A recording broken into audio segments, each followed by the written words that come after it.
This week on the Daily Dose, we're talking about faith for the rest of us. Because here's what I think. There are far too many of us who have bought into this idea or been sold this idea that faith is sort of like an exclusive club.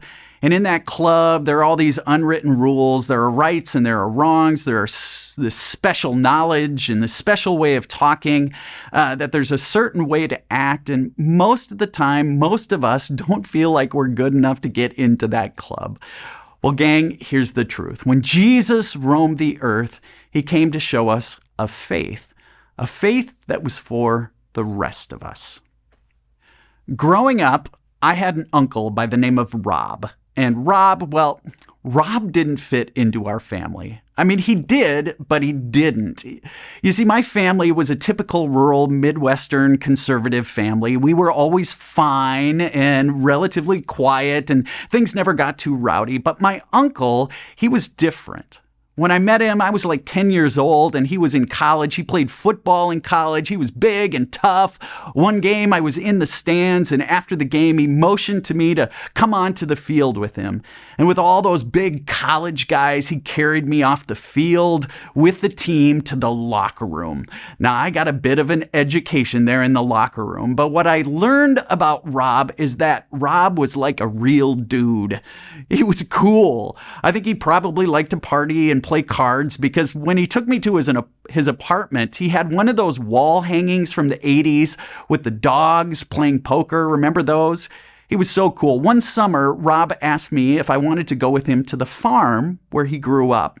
He said I could meet his brothers. Well, when we got there, Rob said, "Let's go prairie dog hunting." And so we all hopped in the bed of the pickup. Rob gave us all 22s, and we shot prairie dogs out of the bed of the pickup while he drove through the pasture. He was so cool. He drank Mountain Dew nonstop, ate pizza for breakfast, lunch, and dinner. He was a hoot to be around. I'd never known anyone quite like him. I was enamored with how Rob did life. He was full of adventure, and even as an adult, he always had some wonderful and, slightly mischievous adventure in mind. And here's what else. He was a Christian. He'd talked to me about Jesus. I'd certainly never met a Christian like him, because when he talked about Jesus, Jesus wasn't sort of a religious guy. To him, Jesus sounded like an ordinary guy who was pretty cool. He helped people. This Jesus figured out what people really needed and tried to point them towards that. He healed people who were hurting. The Jesus he talked about spent time with all kinds of people that we normally avoid.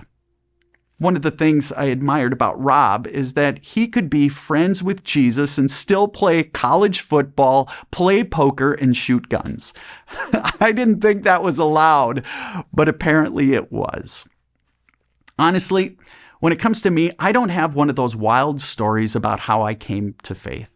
I wasn't on drugs. I hadn't committed any crimes. I hadn't been in jail. I grew up around the church, but it was pretty obligatory. I knew the Bible stories I learned in Sunday school. I did my duty as an acolyte. I sang in the Christmas songs in the Sunday school Christmas program, but religion, it just seemed boring. It seemed like something for old ladies that played organ and made jello for the meals that they held in the church basement. I thought being religious was only for wimpy guys who didn't get into mischief. But when Rob talked about faith, something clicked for me. Rob wasn't a wimp, and he seemed to know a person, a real living God who liked him and even loved him, even though Rob seemed like the kind of guy who was as screwed up as I was. There's a passage in the Bible that says people who haven't met Jesus are going to think the people who have met Jesus are crazy. I looked at Rob that way for a while. I thought he was a little crazy. But now I'm fairly certain people look at me that way sometimes. And it's usually from people who don't have a lot of creativity or haven't had much fun or have never shot prairie dogs with 22s out of the back of an old Ford pickup or have had pizza for breakfast with Mountain Dew. For whatever reason, religious people have this way of slowly becoming typical. And when they do, they have the greatest problem wrapping their head around a dynamic and alive friendship with an alive and dynamic God. The truth is, people who follow Jesus are no longer typical. God is constantly inviting us into this life that moves away from the typical, the ordinary. The ones Jesus picked to follow him started out typical. They were ordinary fishermen, businessmen, blind people, questionable women, and drifters. But Jesus led them on an adventure, and nothing would ever be the same.